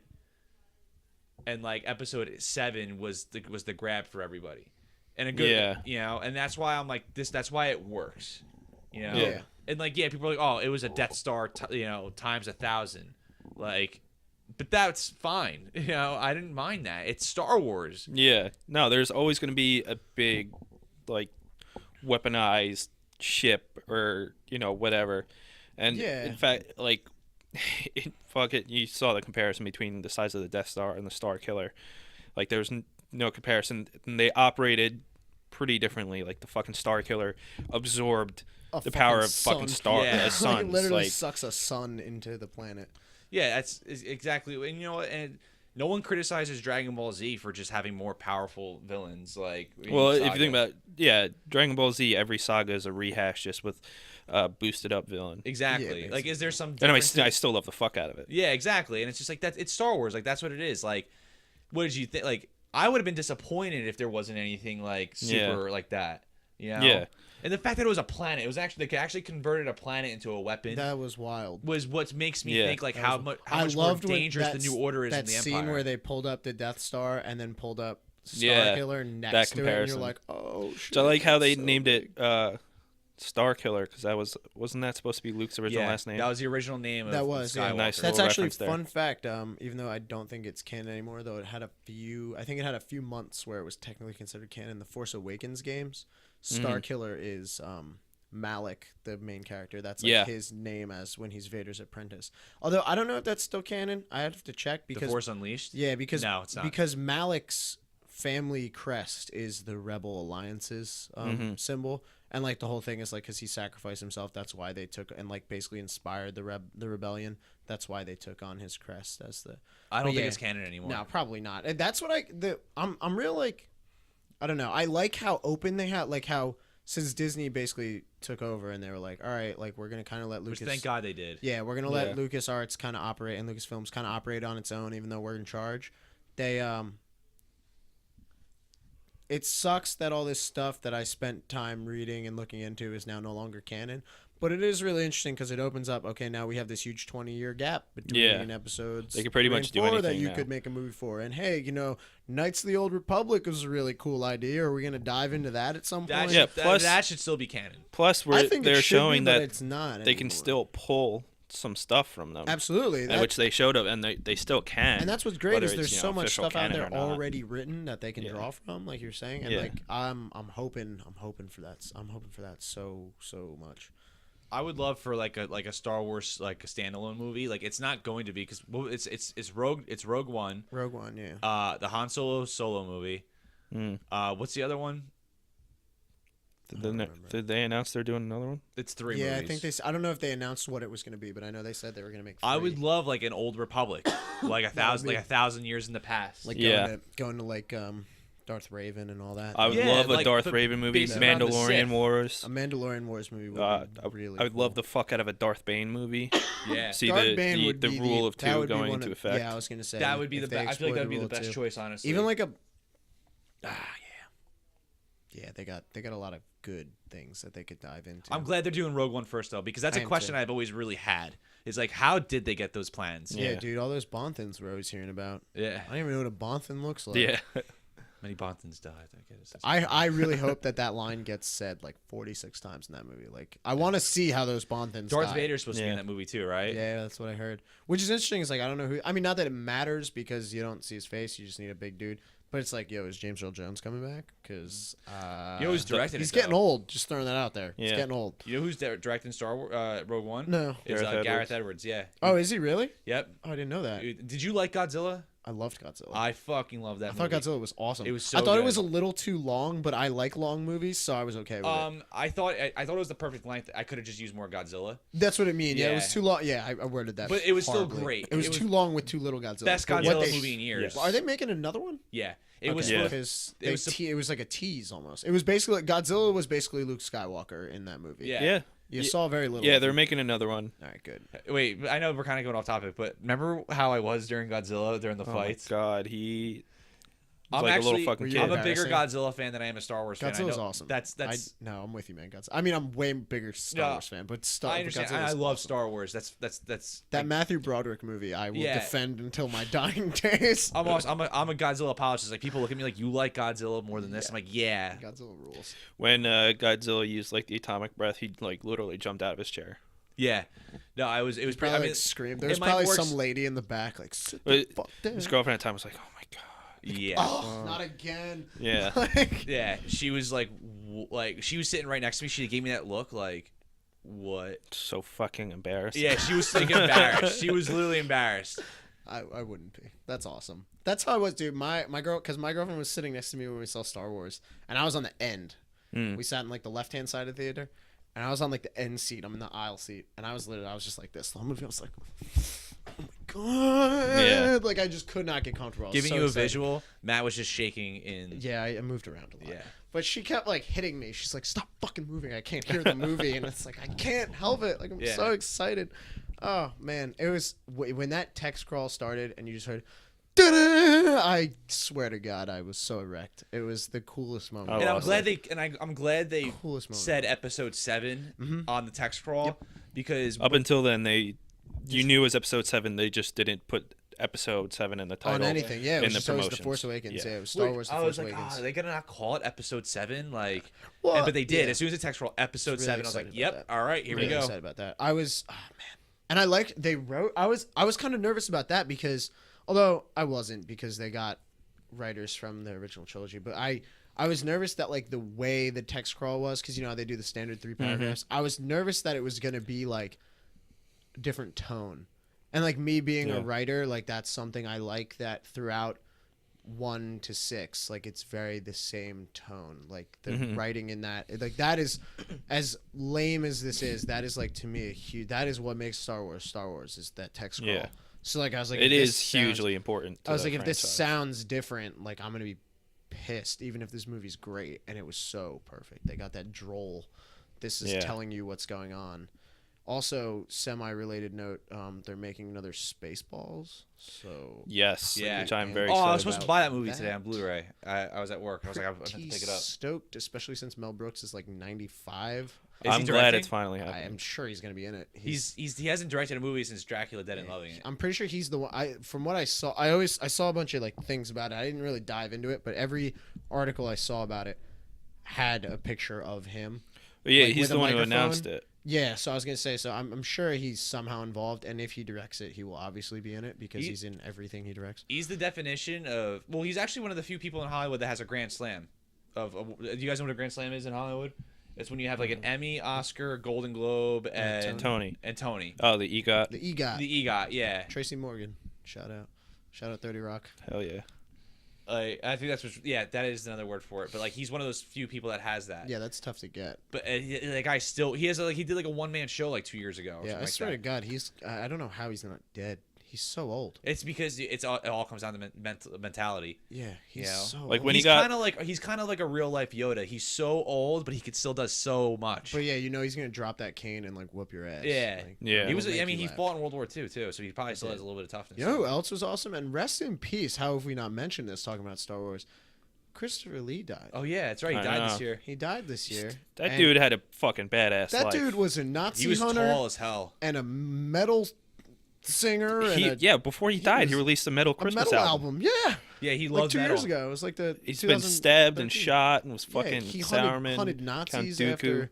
He was also he was Dracula. He was like the OG Dracula. He's the best Dracula in my opinion. By far the best Like, Dracula. everyone loves Bela Lugosi, but the Hammer Dracula movies are so good. I watched an interview actually with about Christopher Lee with Ian McKellen because Saruman and Gandalf, and they were like, hey, like what was your interaction with Christopher Lee? Because Ian McKellen's like no slouch actor. You know what I mean? But Christopher Lee in like the Lord of the Rings movies is like the man, and Ian McKellen basically said like he was like trying to joke around with him. Christopher Lee was like, "Listen, young man, like this is how we're gonna do it." Like, and it was just super like dad with him, like 50s dad. Like, well Christopher Lee's older than Ian McKellen. And Tolkien gave his blessing to Christopher Lee. He's like, I want you to be Gandalf. Yeah, he was the only one who met Tolkien, which was really cool. He's old as fuck. That's how. Yeah. But yeah, Christopher Lee, great, and that's Count Dooku. Yeah, I liked Count Dooku's character. I truthfully kind of wish like that's the one thing that kills me about the prequels too. Is like there's too many apprentices. Like every movie, there's a different apprentice. And Dooku, like, I wish there was more of him. I wish we got to see him as, like, not even as a Jedi, but I just wish he was involved earlier. Yeah. Because his character was really good. I really enjoyed him. And, like, they only call him Darth Tyrannus once. And, like, Tyrannus is such a sick name. That is a dope name. Let's hear some more of that. Let's see his fall to the dark side or, like, anything about him. Like, I want to watch him murder some kids or something. Like, like I got to see Anakin do it. Ian McDiarmid is the actor that plays Darth Sidious, right? Yes. Yeah. I tell you what, man, I loved his overacting in episode 3. Yeah. Like when he's just like, do it. Like, do it. He's like, no. Like, that voice is my nightmare. Like people like hated that, but I loved it. I was like, dude, like that is great. Like that's how I feel Darth Sidious is. He's just like he is a character. Yeah, he is absolutely. He's he nailed it. It was like I thought it was really good. It was like such a good over the top, which was opposite of Jar Jar Binks, which is a bad over the top. This might be the first time I've ever had a conversation about episode 3 where I like was constantly like, that was awesome. Yeah. Like, that was the best part. No, yeah, because I still think episode 3 is a good movie. I think it's the best of the trilogy, the prequel trilogy. Oh, easily by far. And although episode 2's not terrible. No, I dislike that one more than episode 1. I do too. I hear a lot of people say that. I don't, but that's okay. I mean, I hate episode 1. I think Hayden Christensen didn't. I think he got a little more acting chops in episode 3. The writing was better. The dialogue in episode 3 is I think Hayden Christensen's a good actor. I do too. He got shafted, dude. I think the dialogue in 3. George Lucas just lost himself, and he had no idea what he was doing, man. There was no one around to tell him no, or there was no one around who had the balls to tell him Star Wars. Who was going to because that was some of the worst writing. Dude, my friend, shout out to, if he ever listens to this, shout out to my friend Matt Hoover, pointing out one of the worst lines of dialogue in the history of movies. Episode 3, Anakin and Obi-Wan are about to go at it. And Anakin says, I want to bring peace and justice to my new empire. And Obi-Wan says, your new empire? Like, that's it? Yeah. Only a Sith deals in absolutes. Yeah. And my friend Matt Hoover, to quote him exactly, goes, okay, so some fucking moisture farmer can't just be like, man, if this harvest, I'm done. If this harvest, like, no one else can deal in absolutes. Like, that's insane. And I, like, after he told me that, this was like 2 years ago, he told me, like, he like pointed that out to me, and I went back and watched it, and I was like, oh my God, poor Ewan McGregor, who is a wonderful, wonderful actor. He's the best part. Badass. He's the best part of him. Did you see JJ's interview? I don't know. JJ did an interview because, they mixed up the two Obi-Wan's voices with Alec Guinness and Ewan McGregor both did lines. He said JJ sounded like a fangirl talking about Ewan McGregor. He said, like, he showed up and he was like, yeah, man, whatever you want. Like, I would love to be a part of this. I love Star Wars. And he said, like, he did his lines and then rode off on his motorcycle like a I remember that. And I was like, JJ is he's like, you like fell in love with her. It's awesome. Yeah, I kind of wish, like, I don't know. I want them to do an Obi-Wan movie really bad. I would like, and just and to Ewan put him McGregor in. is still kind of young. I'm just But that saying. is kind of the prequel trilogies, though. That is the Obi-Wan movie because he's like, arguably just as much of an important character as but there's a 10-year gap between Episode 1 and Episode 2, so you have like, all right, let's find out about Anakin and Obi-Wan when That they were and then going the through, time between 3 and 4. Yeah, like you're constantly hearing about all these. I want a Qui-Gon movie. Qui-Gon movie would be tight. Like too. a young Qui-Gon. Qui-Gon would be tight, and because he's the one that finds the life after. Yeah, he's the one who figures out. He's another character who's a better Force user than he is a Force. dueler. Absolutely, yeah, decent dueler, much better Force user. He's just very knowledgeable too. He's like one of those. He's very wise. Yeah, but see with Obi-Wan, what I like is like, you know, in like Episode 2 and 3, you're always hearing about like, that time on Cato Nemordio, and you say, like. They never really touch on that. I mean, you get a little bit of it in Clone Wars, but like I would love like in an Obi-Wan movie, like let's hear about him training under Qui-Gon, or him and Anakin, in that huge 10-year gap where we find out nothing about Anakin and all that, and that would be really cool. And like even there was 30-something years between the timeline between 3 and 4. Like, I want to see what happened then. Yeah, I mean, for a while he was gone, but still, like, if he was known enough that Princess Leia was calling for him.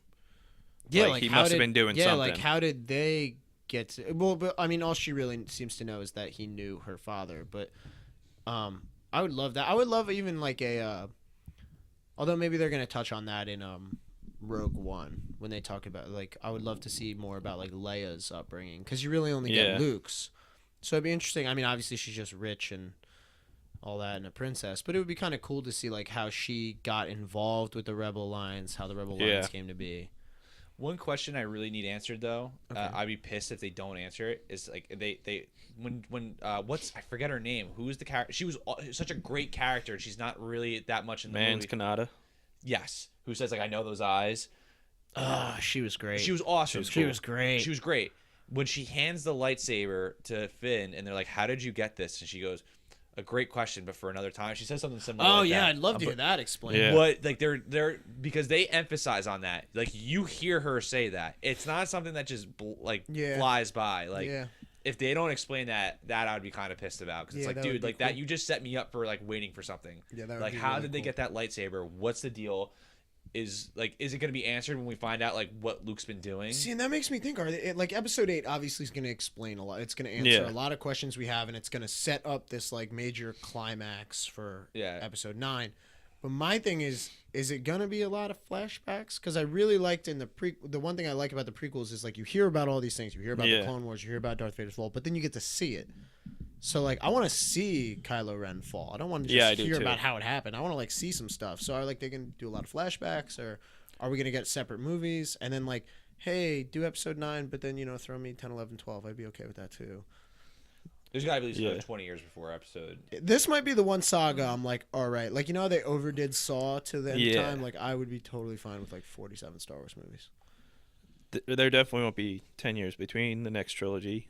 I could see like 5 to 10. Yeah. No, I want them to do like 20. Like I honestly want to be like 40 years old, like 45 years old when there's a new trilogy. Dude, I want to be able to take my kids to see a new trilogy. Future children. I don't know. 15. Now. Yeah, that's what I'm saying. Like I want like that's kind of why. It's because I'm 24 now. Let's say I'm married by 30 and I have kids by like 32. That's just saying. Like I want to take like my 8 to 10-year-old kids to see Star Wars. That would be so cool. Like that's kind of like, and I feel like that's how they should do it, because that's how it's always been done. Yeah, but they might not because of money. Right. Money talks. Cream, cash rules everything. But also too, let's not forget they're gonna think of how much money. Oh my God.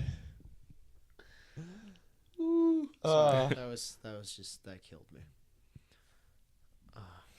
Think of how much money Star Wars has made not making movies. That's true. So that's where they can. Plus, I mean, in between doing full trilogies, there's so much standalone ones they could do. Exactly. Well, so. It's so funny because normally like I knock Disney for milking money out of stuff, but like this is the one thing I'm like, take it. Like here's my wallet, milk me for everything you can. Make 50,000 fucking movies, please, please, please, please, please. Make everything.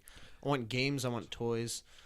I'm amped too because, all right, this is a fun fact about me. I really like Legos. And for every like birthday and Christmas, my parents, because I'm an adult and obviously they should still do this, get me like a Lego Star Wars thing. Like I have a bunch of them in my room that I just put in a drawer. I don't display them because I'm. I didn't see them because I went to. Yeah, they're in a drawer. They'll come out when I can build a shelf for them. But I hide them from the. I mean, there might be other reasons why I missed the Legos in your. Yeah, you were a little inebriated at the time, but they get me them every year, and like I'm amped now that like there's gonna be a whole bunch of new stuff I can build. That's true. Like now I can get like Kylo Ren stuff and Supreme Leader Snoke, and there's like new TIE fighters, and I still got to get myself a Millennium Falcon. That's the one thing I'm like really missing. And a Death Star. They're not cheap. No, that's the one thing that sucks about Legos. They're expensive. Like, they're way more expensive than they should be. I'm sorry. If you guys see like Conan's interview series with the cast and JJ of the Force Awakens, that like 6-part thing when he has his producer come out with the Millennium Falcon to try and get Harrison Ford to sign it. He said he took him like 60 hours to build, like to scale and everything. And Harrison just goes, drops it on the ground and shatters into a million pieces. It's so funny. Did you ever see him on, I think when he's on Conan, when Chewie's sitting in the audience? That's Jimmy Kimmel. Oh, it was Jimmy Kimmel. Yeah, it was Jimmy Kimmel. Kimmel. You bastard. Like, that was my wife. Yeah. Like, that killed me. And then the reconciliation video. Yeah, that was really good. I really liked on, I don't know if you saw on, because even though I really used to think he was not funny at all, I really like his show, Jimmy Fallon. Mm-hmm. They did a acapella. Yes, I like that a lot. Acapella. That was cool. Oh, John Williams was so cool. See, I'm surprised Colbert hasn't really done a lot with Star Wars. Well, he's the biggest Star Wars fan. Nah, but he's bigger Lord of the Rings. That's his thing. He's like a Lord of the Rings nerd. He is, which is fine. But he's still a bigger Star Wars fan than Kimmel and Fallon. Yeah, but he's also on CBS. It is, yeah, that's true. Yeah, CBS doesn't play well with others. No, they don't. I was actually just by the Colbert show building. Mm-hmm. We got to go to that one day. I want to. It's interesting. They got his name down the side of the building, and it's just like it's so long. It's like the whole building, like the whole side of the building is It says Colbert.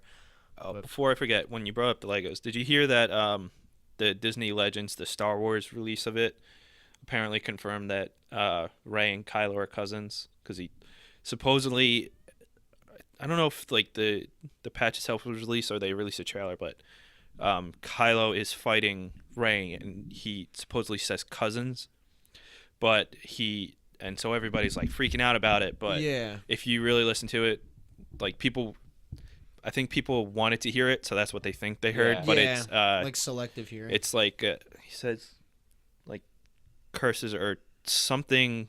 Something not cousins, but everybody's freaking out. C and has so much sound. And they're like everybody's like freaking out about it. So and see what sucks with that. If you heard that's not true. When that stuff comes out on the internet, then like one whack job with a theory, just like lets that drive the hype and like train. the thing is, Disney would not do that for how secretive they were about this movie. They would how not good of a fucking job do they that. Did of telling us absolutely nothing. Yeah. God, those trailers were. That would be good. such a dumbass mistake on their part. What did you guys do to prepare for the movie?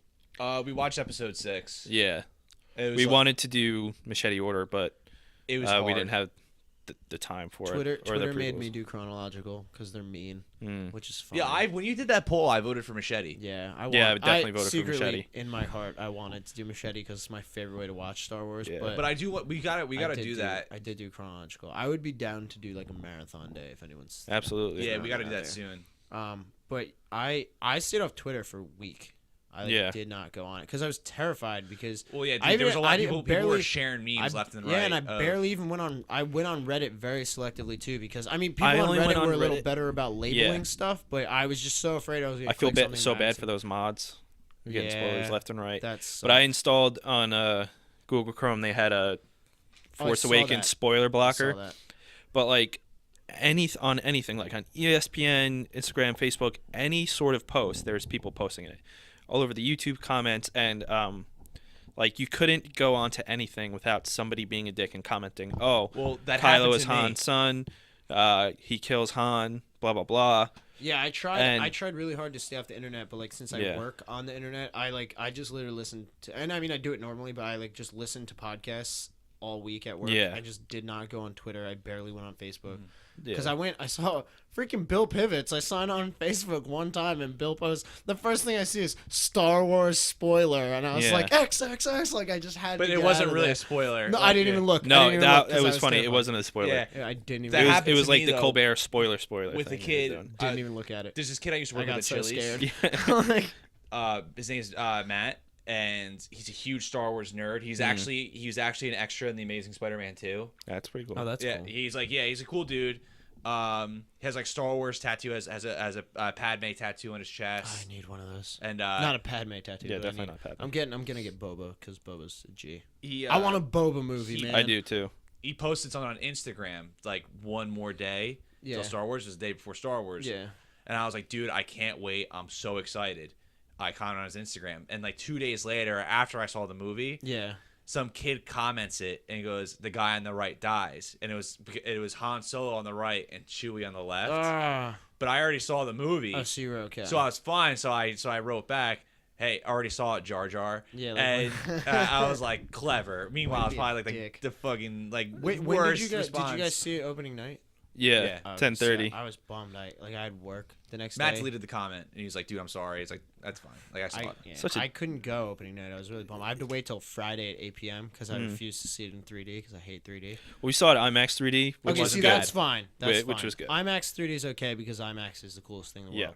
But like, I did not. Standard want to 3D sucks. Yeah, I did not want to see it in 3D, so I had to wait till 8 o'clock on Friday, and like all day at work Friday, I was like, it's just a blur in 3D though. Like IMAX 3D is better because and it didn't seem like it was really shot. You know, like 3D movies, like they Yeah. kind of shoot to be in 3D, like stuff. It didn't really seem like anything was that much like. A couple scenes, but Yeah. nothing seemed like they like did it for 3D. Like, Yeah. no, horror movies are always the best for 3D, no matter what. yeah, I would imagine that. And I don't care what it is, but like when it's a 3D movie, like people like. I understand the concept. They want you to feel more immersed. Yeah. But it just takes me out of it. Well, more. most of the time Surround sound's the best way, in my opinion, to get you it is. immersed. Most- I don't get how 3D still has this like grasp too, because I don't know anyone who Because they really can charge thoroughly more. enjoys Because it. they can charge more. They charge more.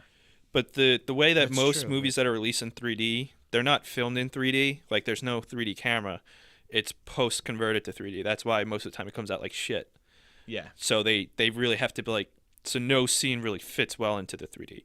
But like for IMAX 3D, like specifically like something like Star Wars or when I saw Guardians of the Galaxy, it works so well because, I mean, first of all, if you see a movie in IMAX, it's incredible. Yeah. It knocks it out of the park. But IMAX 3D does build up the immersion because it kind of brings you more into the scene, like the scenery and like the background, and it enhances it. And I think it did a good job with Star Wars and Guardians. I might go. I might have to. Maybe I'll go see. Like I saw Star Wars in 2D and I saw it in No, 3D. I don't care either way. Yeah, but I think if when I'm I go gonna, when I And go was see like, it one of the next times, I'll have 2D, to. I was just like, this is better. It just is. Did you guys go to Freehold?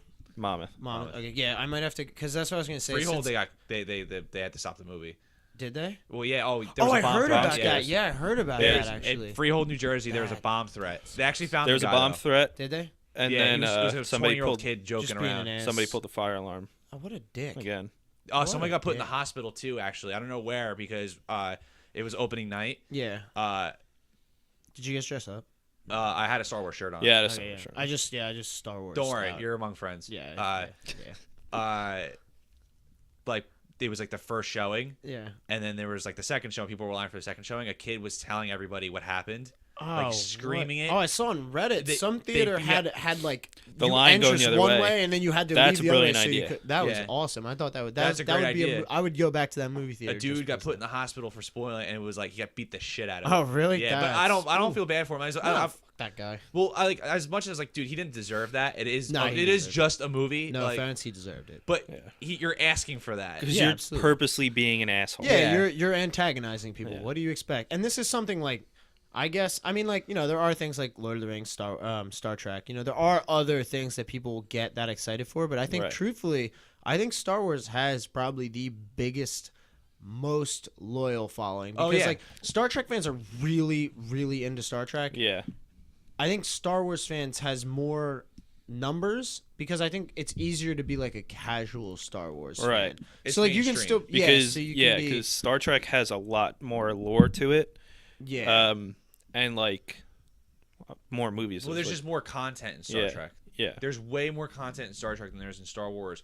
The only thing is, like, Star Trek was in the mainstream for a little bit, and now it's kind of not. Now it's Star Trek Beyond. People are like already criticizing that movie. Yeah, Simon Pegg told everyone, like, hang on, it's gonna get better. Yeah, he even hated the trailer, and he wrote the movie. Yeah, Simon Pegg, which he was in Force Awakens too. Yeah, I think he was the junk collector. Yeah.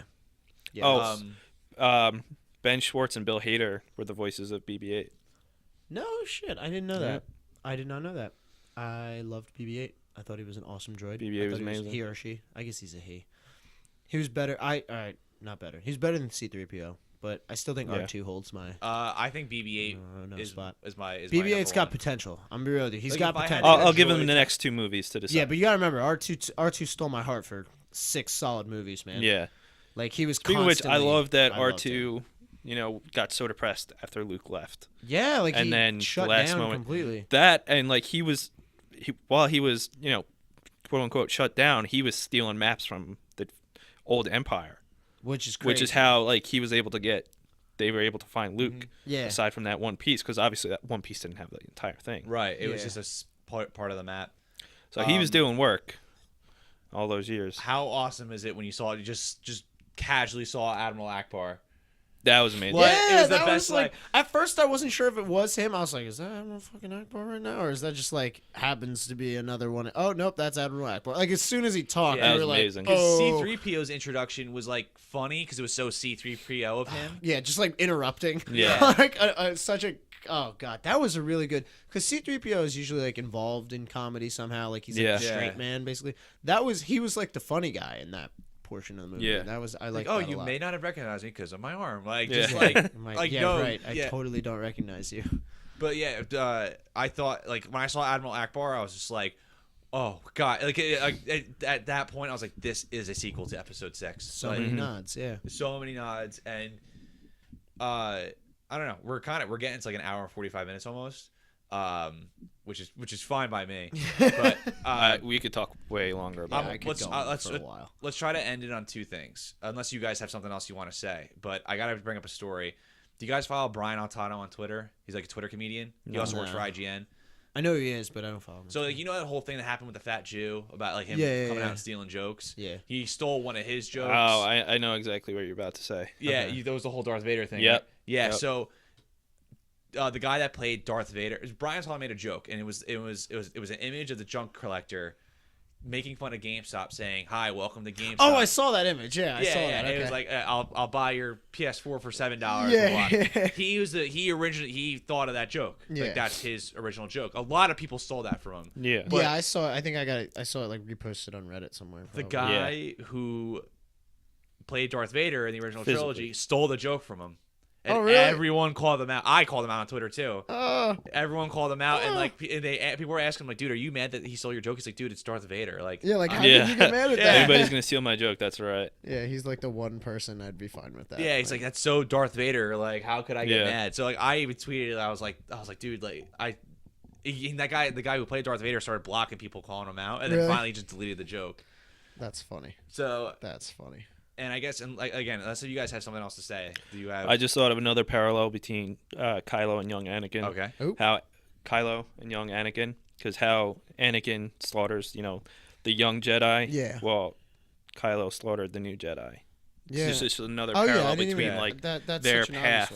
He's to the dark side. Well, yeah, and that I think that reinforces him trying to emulate Darth Vader. But I'm curious too, is like how much of his storyline does he know? Because obviously, like he would have had to learn all that from either Luke, his uncle, or his parents, But he also knows that he got redeemed. Well, I wouldn't call it redeemed, but he changed sides again. Yeah, but see, does he know that? You know what I mean? It depends on who told him what. It depends on what he heard. Yeah, so that's the thing. We don't know. Snoke could have told him something different. Yeah, Snoke could have lied. Told him something else. Yeah. And clearly, Snoke has a better influence or a stronger influence on him than. Yeah. Yeah, I'm excited to find out more about Snoke too. I like how ambiguous they left him. It reminded me a lot of the Emperor / Sidious. Mm-hmm. How you didn't learn a lot about him for a while, and then once you did, it was like now you know everything about him. Yeah, that was nice. So I'm excited for that. That's gonna be good. Yeah. All right. So I guess right. You're the guest, so you go first in this question. And if you don't have a straight up answer, that's fine. Who is your after this movie is set? It's been 2 weeks. No, it's been a week. 10 days. It's been 10 days since the movie. Yeah. Who is your favorite Star Wars character and why? If period. You don't, period. Like overall. If you don't have one, you can just mention a couple that you like.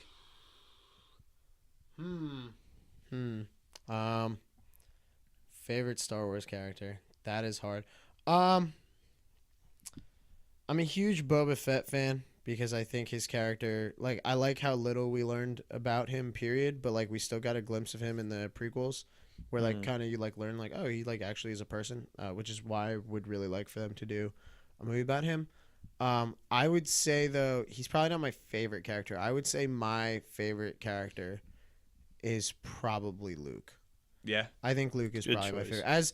As much as like this, you know, Star Wars before Episode 7 was obviously like about Anakin. Like Anakin is the main thing. I really thought more it was. I personally thought it was more of the Skywalker family story, which that theme continues into this one. Yeah. So Luke's probably my favorite. I think the way he did him, the way they wrote him wasn't as like whiny and annoying as Anakin is in the beginning, and I don't have to see Luke as a little kid because I don't honestly care. Yeah, I don't. I don't need. And that. I like how if you look at Luke now versus Luke in Episode 4, like how much he's grown and like just the way his attitude changes over like the like 5 to 7 years that 4 to 6 spans. I just thought he was like the deepest character in those, and obviously, I mean, he's the main character. But he'd probably be my favorite. I think he's the best written character. Yeah. So. And overall, just in stories in general, he's a very well written character. Yeah. What about you, Pat? I mean, it's kind of hard to choose. I'm gonna say Han Solo because I love Harrison Ford and I love characters who are smartasses. Yeah. Because I'm a smartass myself, but you know, Han was just like he's a smartass, he's a badass. He got the girl, like You got the princess. he got princess. He got that royalty nut. You know, he's a legend around there, and he, you know, bitched out Jabba the Hutt. Yeah. But it's really tough. But I guess so. I guess him. Han's definitely a good choice. Yeah. Can't go wrong with Han Solo. He's arguably the most popular Star Wars character, and for good reason. Yeah. Very good reason. He's another one of those. Darth You Vader. really don't know a whole lot about him. Like, period. That's like, true. Honestly, how much? I mean, I know, and this is from Expanded Universe, so I don't think it's canon anymore. But he was a member of the Imperial Navy. Yeah. That's like that's why he like dresses in the vest that he wore. Yeah. Mm-hmm. But like that's not canon anymore. So like, you really don't know anything about him either, which is another Good thing cool they're making that film then. Yeah, we're gonna learn. What about you? Chewbacca. It's a great choice. That's a fucking great choice. I love That's a great Chewbacca. choice. See, there's really no like bad choice unless you say Jar Jar. No, yeah, exactly. Unless you're Frank Oz. Frank Oz says Jar Jar Binks is a great character. Or you say C-3PO. I'm sorry, if C-3PO is your favorite character, you're just boring. He's a good character, but he's boring. He's your favorite character. He's my favorite character to hate. C-3PO. I just hate Jar Jar. Well, everyone. Well, not everyone. George Lucas loves fucking Jar Jar. Yeah, and so does Frank Oz. Honestly, like Yeah. George Lucas is kind of an idiot. I mean, he's a brilliant businessman, shout out and Lucas he came for out bringing this world into creation. He but I hate created him one of the so greatest much. franchises in the world, but he's still an idiot. And his whining about how I don't even want to get into it. No, that's a different. That's a different conversation. That's a different conversation. Why else is Chewbacca?